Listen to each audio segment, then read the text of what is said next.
இந்த வீடியோ பார்க்குற அனைவருக்கும் வணக்கங்க. இன்றைக்கி விற்பனை பார்த்தீங்கன்னா, நல்லா சதுரமாக இருக்கக்கூடிய 1 ஏக்கர் நிலம் தாங்க சேலுக்கு வந்திருக்கு.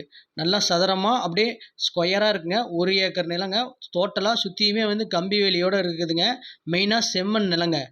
நல்ல ஒரு அருமையான இடங்க. ரோடு பாயிண்ட்டோடு வந்துடுதுங்க. 1 ஏக்கர் செம்மண் நிலம் சுற்றியுமே கம்பி வேலியோடைய நல்லா சதுரமாக இருக்குதுங்க.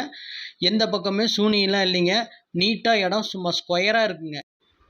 ஒரு ஏக்கரில் கம்பெனி ஸ்டார்ட் பண்ணுறதுக்கு இல்லை குடோன் பர்பஸ்க்கு பார்க்குறவங்களுக்கு சரியான இடங்க. இந்த இடத்துலேருந்து சரியாக ஒரு 400 மீட்டர்லேயே வந்து சேலம் டு சென்னை நேஷனல் என்ஹெச்சே வந்துடுதுங்க. இந்த இடத்த பொறுத்தவரைக்கும் நமக்கு வந்து ரோடு பாயிண்ட்டும் வந்துடுங்க.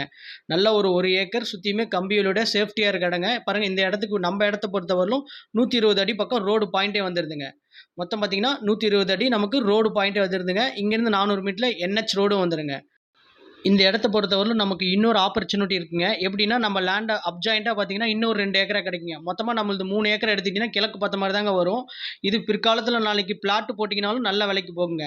பாருங்கள், இந்த என்ஹெச் பார்த்தீங்கன்னா சேலம் டு சென்னை நேஷனல் என்ஹெச்சுங்க. அந்த என்ஹெச்சில் ஆத்தூருக்கு 8 கிலோமீட்டர் முன்னாடி கொத்தாம்பாடின்னு ஒரு ஸ்டாப் வருங்க. அந்த கொத்தாம்பாடி ஸ்டாப்லேருந்து எடுத்துக்கிட்டிங்கன்னா நம்ம இடம் சரியாக வெறும் 400 மீட்டர் தாங்க. 400 மீட்டரில் நம்ம இடம் வந்துருங்க. மொத்தம் 120 அடி ரோடு பாயிண்ட்டுங்க. மொத்தம் விஸ்தீர்ணம் பார்த்தீங்கன்னா சரியாக 1 ஏக்கருங்க.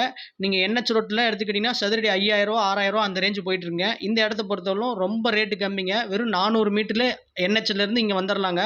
ஒரு ஸ்கொயர் ஃபீட் வெறும் 401 தாங்க. ஒரு சென்ட்டு 1,75,000 அது ஃபிக்ஸட் ரேட் கிடையாது. நெகோஷியபிள் ரேட்டு தாங்க. முன்ன பின்ன அனுசரித்து எடுத்துக்கலாம். ஒரு ஸ்கொயர் ஃபீட் 401 தாங்க.